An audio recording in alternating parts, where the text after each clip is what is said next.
Hey, everybody. Welcome back to Mary Bird's Backyard Garden. I'm Jeff. And I'm Mary. And guess what, Mary?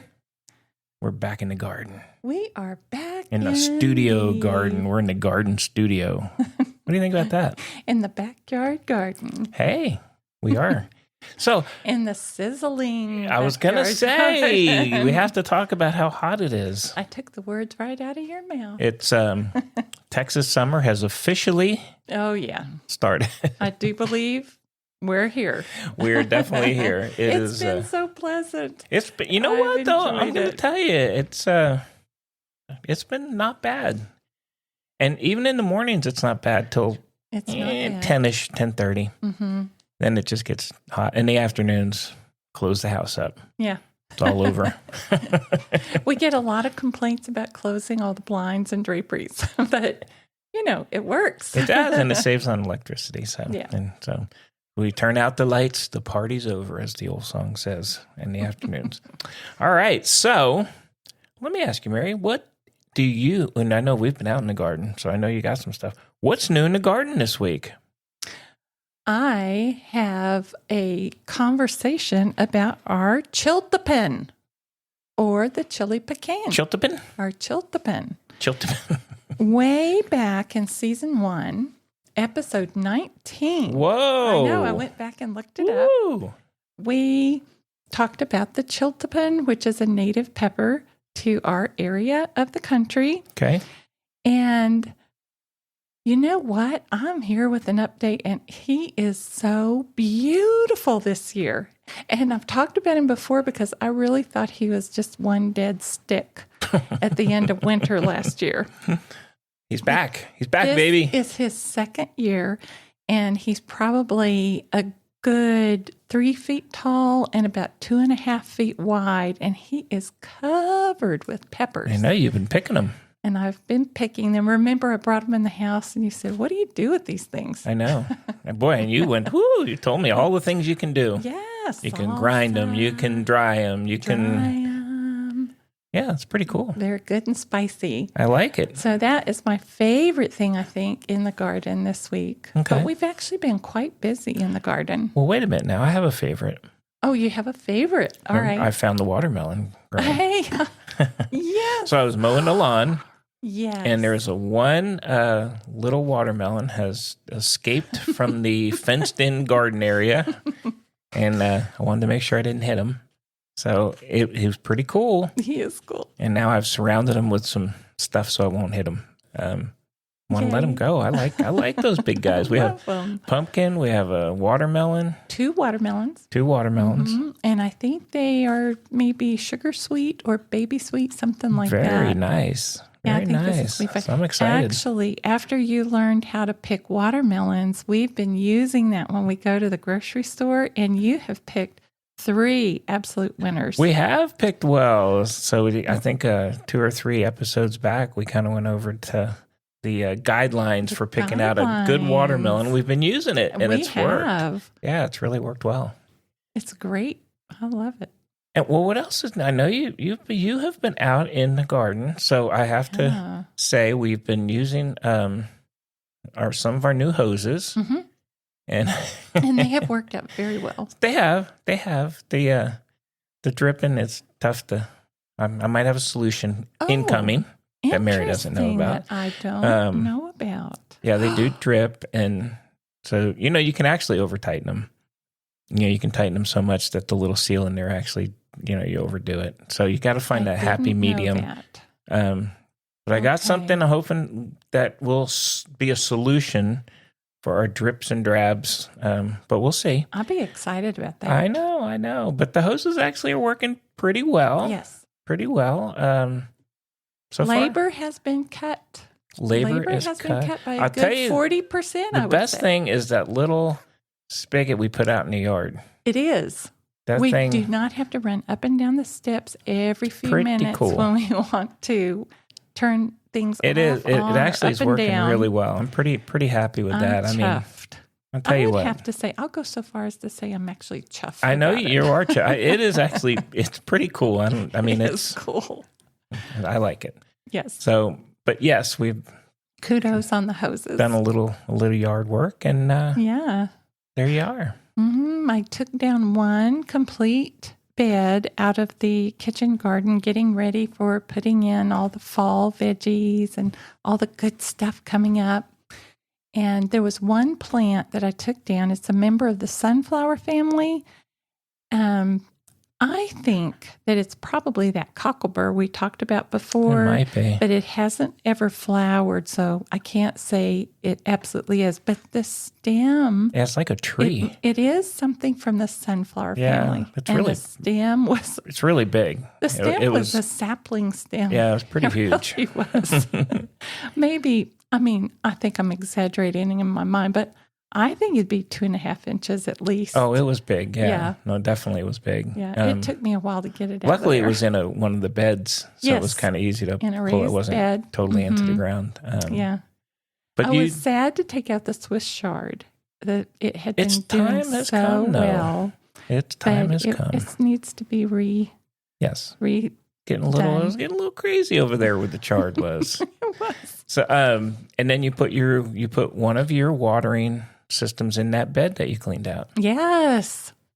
I'm so excited because when Jeff placed the last order with Garden in Minutes, the size that he ordered this time fits exactly. Yeah, it fits in there in our bed. And so I'm thrilled about that. Yeah, I think it's going to work out well. I think it is too. It's ready to be planted. The other ones we've been using have worked out so well this year. So, I'm ready. Wait a minute now. What else did we threw some Chaos Garden stuff out too? Absolutely. Don't forget about those. We did. I mixed up a whole heap of seeds. Yep. A wide range, a whole mixture. And we put down lots of good new potting mix or whatever I had on hand. And then we went in there and Jeff scattered the seeds out. And I'm very excited. We'll see how that one works out.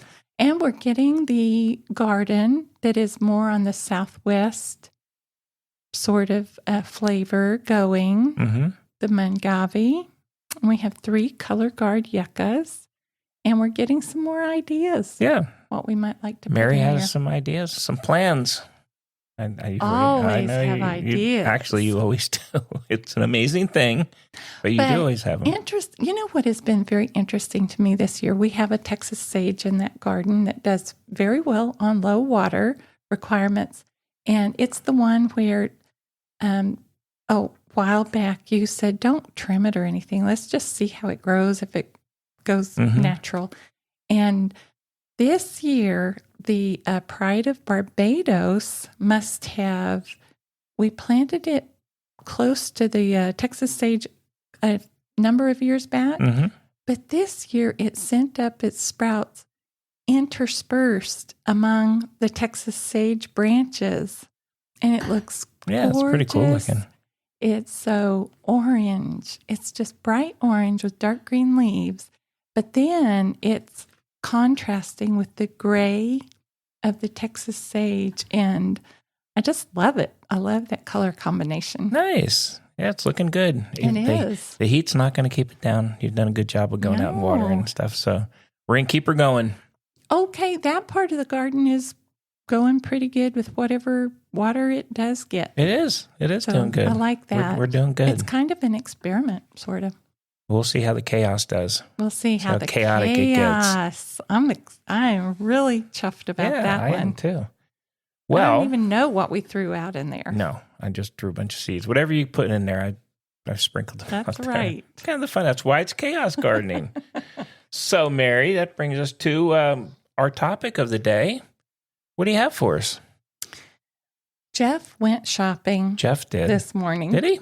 Yes. Jeff did. And he got out of the truck and said, Mary, look what I got. And there was a succulent dish garden that he brought home from one of the big box stores. And interestingly enough, last year we had grown a plant called an African milk bush or an African milk tree.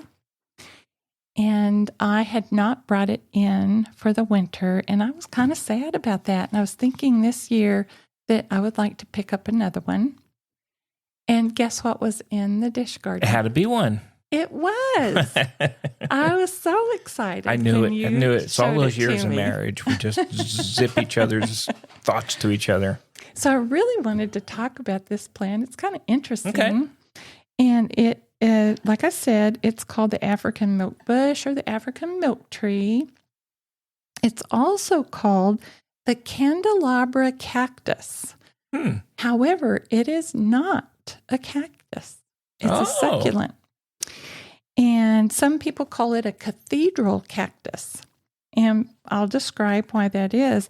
But the botanical name is Euphorbia trigona. Okay.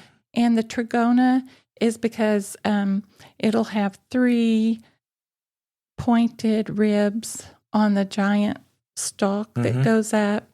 And I believe mostly they do have a number of 3 on those stalks. They do have a lot of thorns on them. They do. But they also have leaves, and they come in 2 varieties. One is an all green variety, and one is red called the rubra, I think. I think the one I got is red, right? I think it does have red in the leaves, which is very, very pretty. I knew it.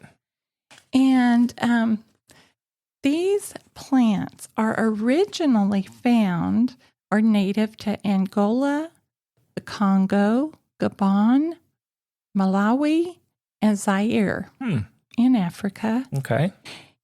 And this, I think, is so family. I mean, it's so funny. It's a member of the spurge family. Okay. And we've talked about spurge here before. Spurge, you're going to have to refresh me. The poinsettia is a member of the spurge family. Okay. Wow, could they look any different? They are definitely different. They are. But I was very surprised at that. They're typically grown as an ornamental.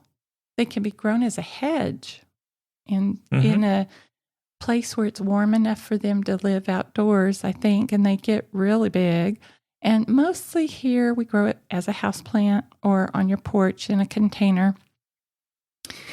If they like where they're growing, they could get 6 to 12 feet tall. Oh, wow. And they could get 5 to 10 feet wide. Yeah, that surprises me. That surprises me. I wouldn't think they'd get that wide. But the pictures that I found, the images that I found online were just beautiful. Oh, yeah. And you could see why it's called a candelabra cactus or a cathedral cactus, because it grows in a columnar form, very erect, and it looks like it's multi-stemmed, but it's usually sort of like from a single stem on the plant. Interesting. It is, right? Yeah, I like it. And of course, here where we live, you would need to bring it and protect it and bring it inside. It likes temperatures like from 65 to 85. If it gets below 45 degrees outside, it has to be brought in. It does not like cold very much. And also, let's see, what else did I learn about it? I think it grows nicely in the sun. Like if you're inside, you want to have a bright light, but not harsh, direct sunlight on it. Well, I kind of had a different experience from what I read. Now, last year, you got us a real big one, and it sat outside in the afternoon sun, and it was sunny from 12 noon until the sun set at night, all summer, and it had no problem. It grew beautifully, and they are fast-growing plants, actually. But what I read is that if you're going to be growing it outside, it should have dappled shade or something like that in the afternoon. Oh, that definitely did not have. I know. It had full sunlight in the afternoon. We had a different it did do well. It did very well. When you do buy them in a dish garden, the other plants that are in the little arrangement, they did not do well in the sunshine. So that's one thing you do have to think about and consider. And so we have to be careful or, thoughtful, not careful, but thoughtful about where we put the one you brought home. As far as humidity goes, they like anything. They are not fussy about having high humidity. And actually, this was pretty interesting too. One of the sources that I listened to actually said that this succulent is a little bit more thirsty than most succulents. So if it's growing outside, he would advise a twice a week water. Okay. I'm not real sure where he lives. Here where we live, I think, our agaves need a little water too. Yes. Because like today it's going to be over 100 probably. So, but yeah, okay. That's very that's interesting. A little bit more thirsty than most. Repot them every 2 to 3 years, which is, just get a bit of a smaller container. The one thing about this plant, they don't really have pest issues or anything like that. The thing that you have to be aware of is they're very top heavy. So when you choose your container, you got to balance out the weight of the plant and the size of the container so it doesn't fall over. Right. Yeah, they do. Well, the other one we had was pretty big. That was a big one. He was big already, right? He got, and of course, this is my memory, which could be way off, but I think he was like 3 feet tall. He was pretty big. He was. Somewhere around there, 2 to 3 feet. These are very easy to propagate. So let's say something happens and you get a little damage on a stem. Well, you're just going to cut it off, or 4 or 5 inch long piece. Wear gloves. You want to wear gloves because it has thorns, but it also exudes a milky sap, like a little bit of latex in it. And you don't want that to be touching your skin or eyes, or, don't get it on yourself. Wear protective clothing. Okay. I'd wear long sleeves. And because when I trimmed the fig tree one year, I accidentally brushed one of the stems across my knee. And I couldn't figure out where I got a burn all the way across my knee from. Yeah, I remember that. It was the sap of the fig tree. Yes. So wear protective clothing. Which is a good idea all the time. It is. Right? Yeah. Okay. To stop the latex from exuding from the cutting that you've made, kind of hold it under some cold tap water, and that will stop the from leaking. Okay. And then there were 2 different recommendations for planting. So you just have your little container with your potting mix in it, just a nice potting mix that drains well. One recommendation was to simply chuck it in there right now, And then probably I wouldn't water it for a few days. And the other recommendation was to let the cutting lay on a table until the bottom scabs over, and then go ahead and plant it, and then you could water right then. And you just do that so it doesn't get any fungus or anything like that. They don't really have a lot of bug issues or pest issues or right. like that. Ours was actually healthy. I mean, it did really well for a long time. It was beautiful. It was nice. And so we're back on track now. Okay, we're back. I'm excited about it. I know you were excited when I brought it in. I didn't even know what I brought in, but you were excited. This is sort of interesting. That I was also excited there was a jade plant in the container with the African milk tree. Okay. Oh, the one other thing is to keep the African milk tree away from inquisitive children or pets or anybody else that might be harmed by it. Okay. So just put that out there. There's a jade plant in with the African milk tree. And I was just looking it up a little bit. There's a lot of things that make them really good to grow well together. But the one thing is the water requirement.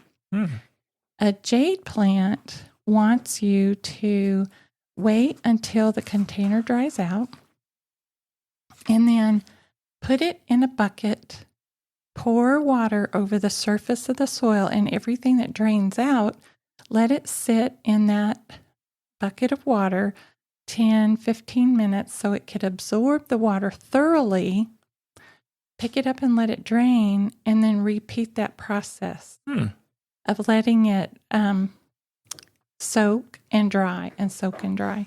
So that's the only thing that the biggest difference that we're gonna be learning about. Yeah. I'm excited about both of those. I know. It looks cool. The whole thing looks pretty cool. I know. It does look cool. And I thought it was so interesting that people grow these as hedges. Yeah, that seems a little, I mean, if you see one, I don't see it as a hedge, but I guess. And the other thing I thought was super interesting too is that multiple sources said that the plant is only in human cultivation.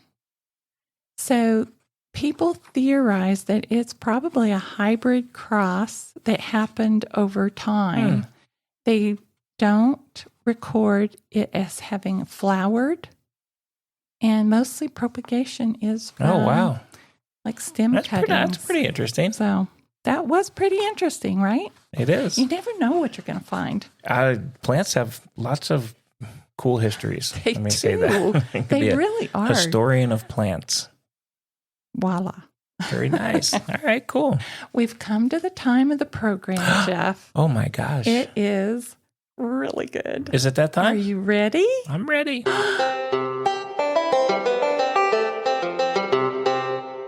Well, welcome to Jeff's Corner, Mary.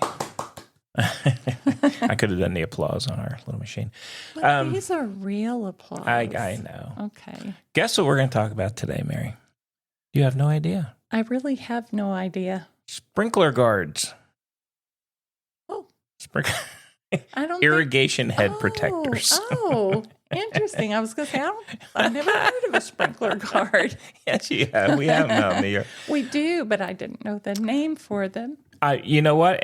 So these are the things that go around your sprinklers out in the yard to protect them from lawnmowers and people, stepping on them and breaking them and all those things. And there's different kinds. There's concrete donuts, which we use. Mm-hmm. There's plastic. There's a million different plastic types, like shields, little shields that they have, and then there's like clip-on protectors. Oh, so there's a bunch of different types out there. I use the concrete donuts, and a lot of that is because, as we've said here 100 times, we can't really we can't get too far into the ground here. Mm-hmm. And I guess around the sprinkler, maybe I could, but I've used these green concrete donuts, and they've done a really good job. Really good. So, the advantage is they're heavy duty and durable. They're really good for anywhere if there's like any kind of vehicle traffic or machinery.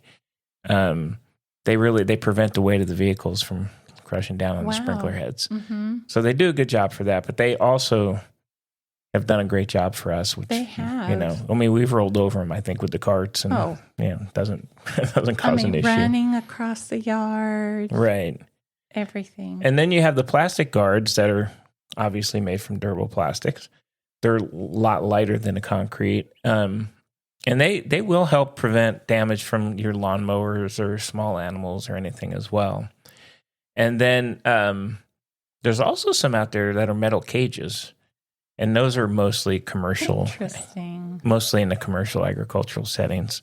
So the whole purpose of these is to shield the protector heads, or sprinkler heads from being damaged, which, is an extra cost, number one. But it's also, you've got to get out there. You've got to replace a broken head. And we've actually not had to do that. No. We've been pretty lucky with the ones that we have. But some of the benefits obviously is reduced maintenance costs. So you protect the sprinkler heads and reduces frequency of repairs and replacements. It'll also increase the system longevity. So it'll keep them safe, extend the life of the irrigation system. They have improved aesthetics as well. So I will say that I have the green concrete ones, which I think look pretty cool. Yeah. And they're kind of nice to look out there. I mean, they're easy to weed eat around and things like that. That's one of the best features. It is. It is. And there's a bunch of different types out there. And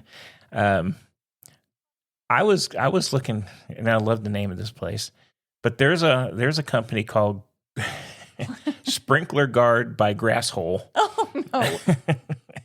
And they actually have a pretty unique one that I'm not sure we could.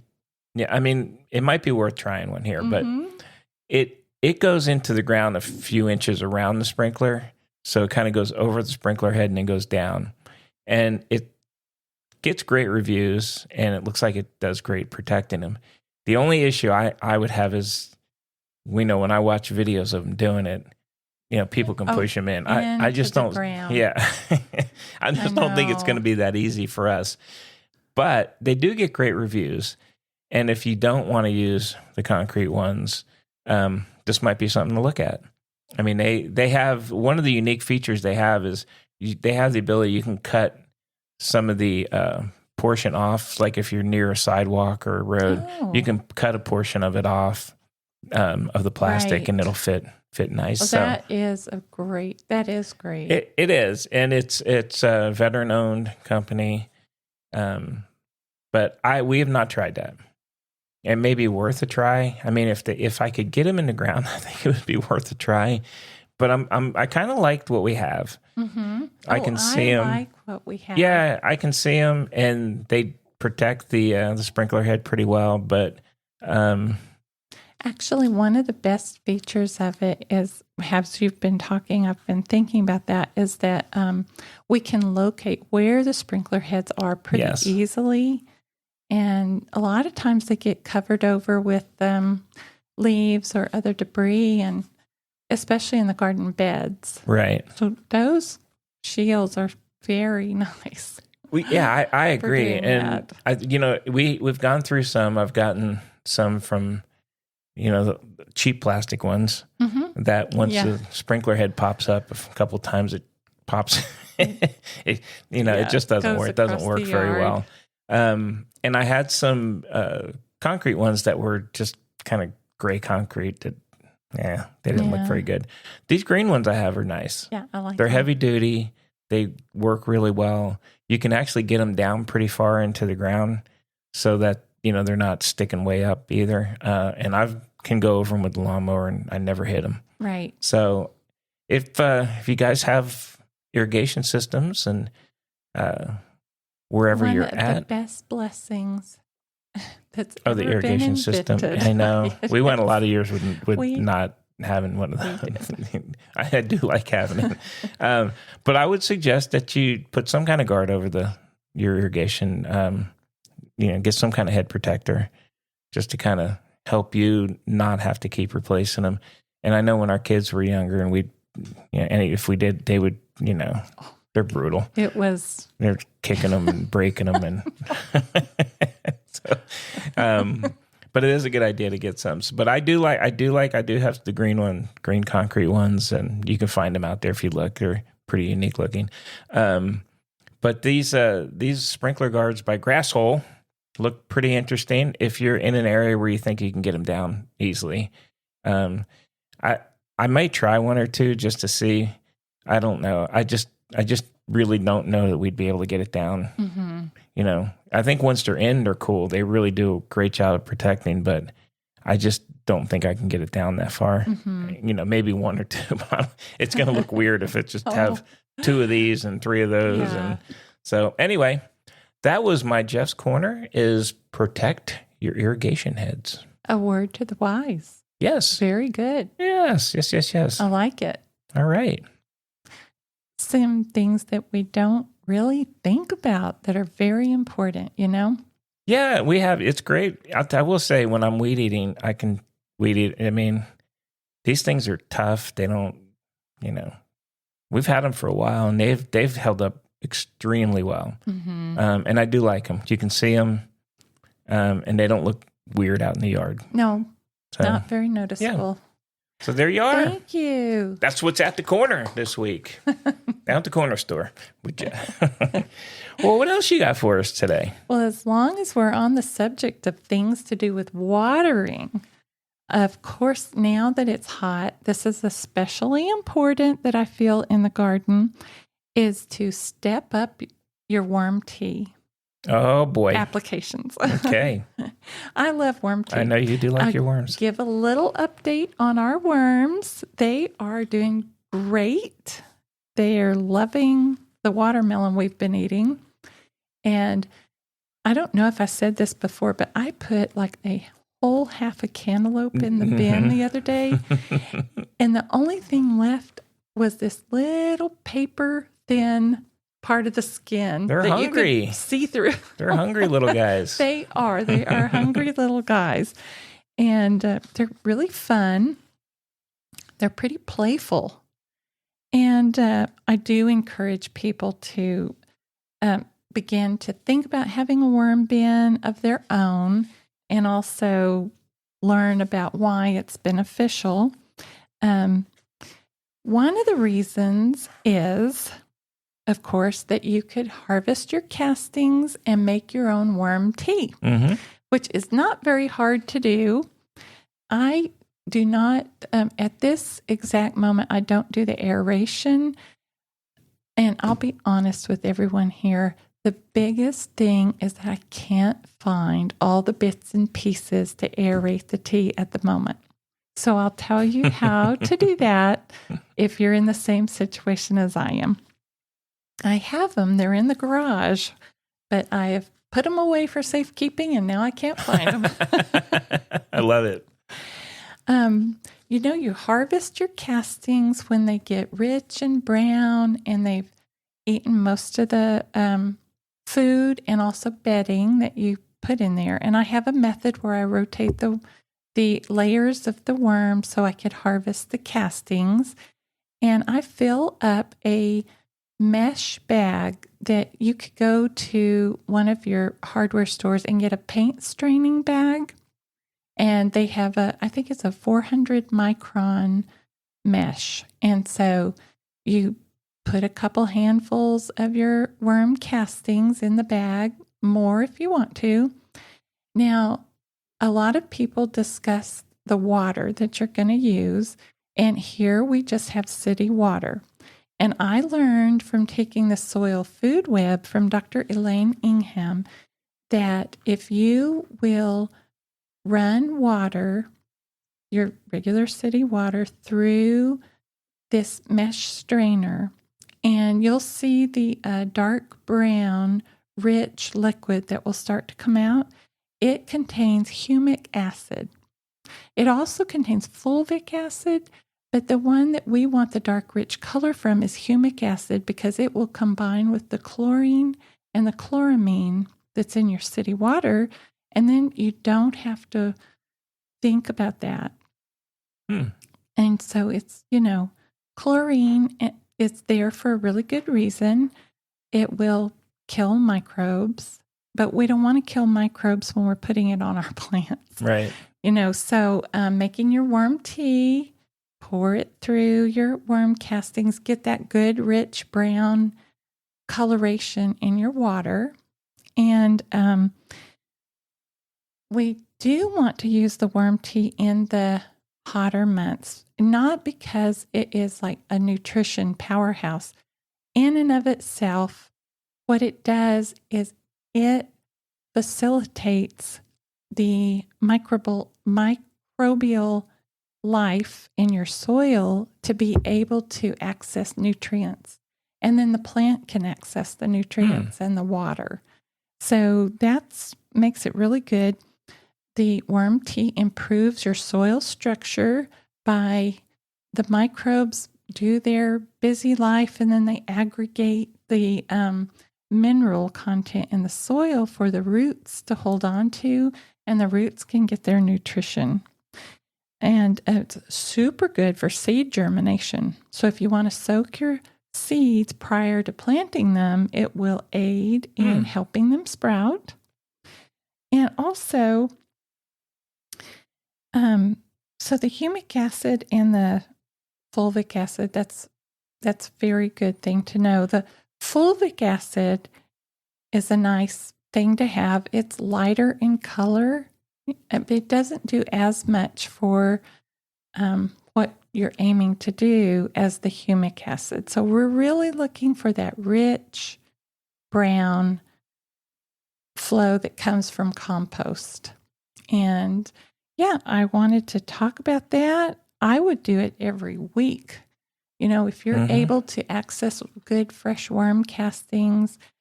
What I did this past week was I noticed that there were still worms in the bag after I made my worm tea, right? So, you know, what you could do is just put those castings back into your worm bin, or you could pick the worms out and then use the castings in your garden. I used the castings in the garden last week after we got done. So here's what I've been doing. It's not optimal, but I think it works okay.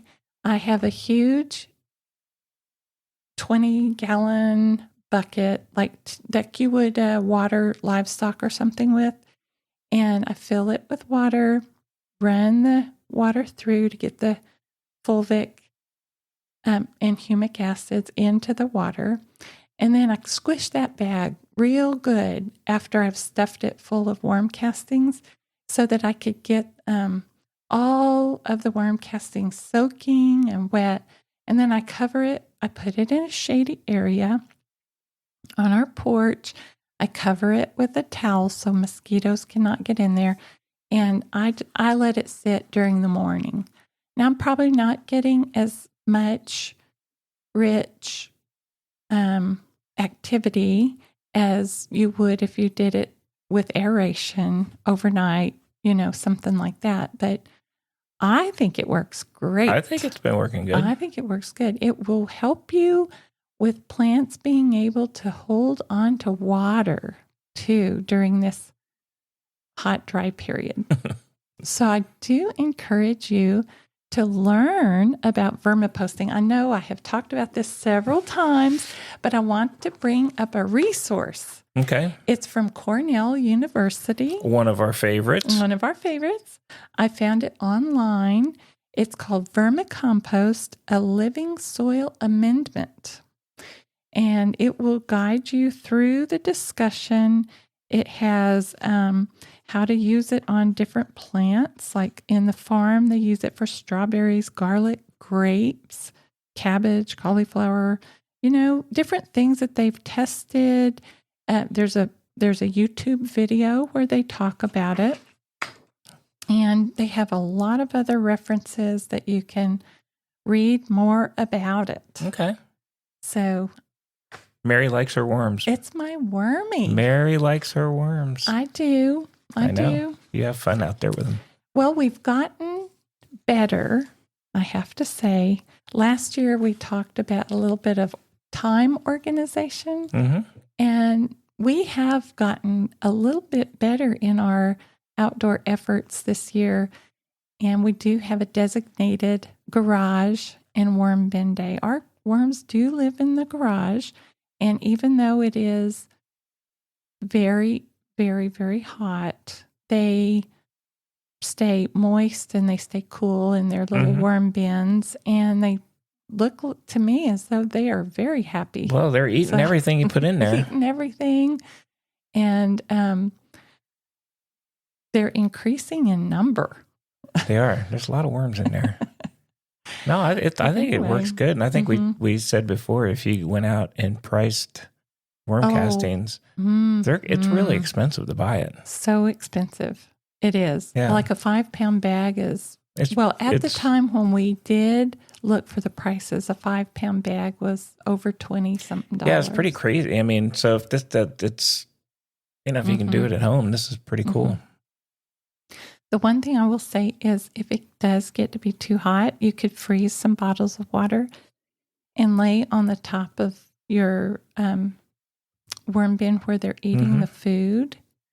And I would love to talk more vermicomposting. I'm a big fan. You are a big fan. You've always been. You've always been a wormer. We're going to call you a wormer. A wormer? I'll be a wormer.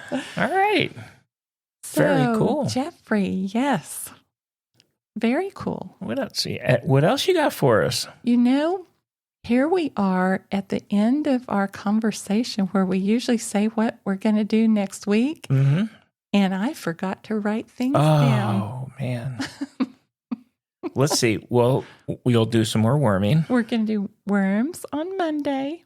And I have a secret hose fix that's coming. We'll do that. Yes. We'll see how that works. Maybe we'll find or select a nice container for the mangavi that we bought. Mangavi. We did move the mangavi in place. We're trying him out a little bit. Mm-hmm. And we do have to continue to put in things for the fall garden right now. Get everything started. I do have some packages of onion seed that I didn't finish planting out. And even though I'm a little bit behind, I think I'm just going to go ahead and plant it anyway. I agree. Yeah. There's always something to do. Always have things to always do in the stuff garden. to do in the garden. Pull weeds. Oh, there's always weeds to be pulled. But you always have a lot of other stuff that you can do in the garden. Yes. You'll have a plan. I know you will. Mm-hmm. All right. I will. I'll come up with a good plan. Very good. Well, anything else for the podcast this week? No, I wish everybody to stay safe from the heat. Do your gardening early. Yep. Absolutely. And I would encourage people to, as well as gardening is actually one of the highest calorie consumers of any exercise that you could do. However, I would encourage gardeners to add another form of exercise that's like aerobic or walking or stretching or yoga. And we have recently incorporated that, and I think it's been super beneficial for our gardening specifically. Mm-hmm. I agree. So stay hydrated and stay safe. Definitely stay safe. If you're anywhere in the heat zones, yes, which I think everybody is at this point. So just be careful. We do all our gardening and do anything early in the morning. And we stop. We do stop. If we decide we're getting overheated, we actually just stop and let the weeds grow another day. Well, and I think we talked last time we were out there a day or so ago, is it's not going anywhere. We're not going anywhere. No, so there's no need. There's no need going crazy out there and overexerting yourself. Mm-hmm. So. Oh, I do have one more little tidbit. Sorry. Yeah, no, you're good. What I would like to say is, if you're interested in doing a prairie garden, this is the time of year to start checking out. Like, we have Tractor Supply in our area. Some of your local garden centers or big box stores might carry prairie mixes that are appropriate for your area. And we actually have had a big success growing the little plants from one of these seed mixes. Yeah, we have. And it's getting to be towards the time of year where we're going to be planting that type of seed. Okay. So go start looking. Very good. Well, as always, everyone, we appreciate you joining us here at Mary Bird's Backyard Garden. Hope you guys are enjoying the episodes. And if you are, if you don't mind giving us a rating out there on your favorite podcast delivery system module. How's that? That was pretty good. That was pretty good. But until next time, happy gardening. Happy gardening. And we'll see you right here at Mary Bird's Backyard Garden next week. Bye.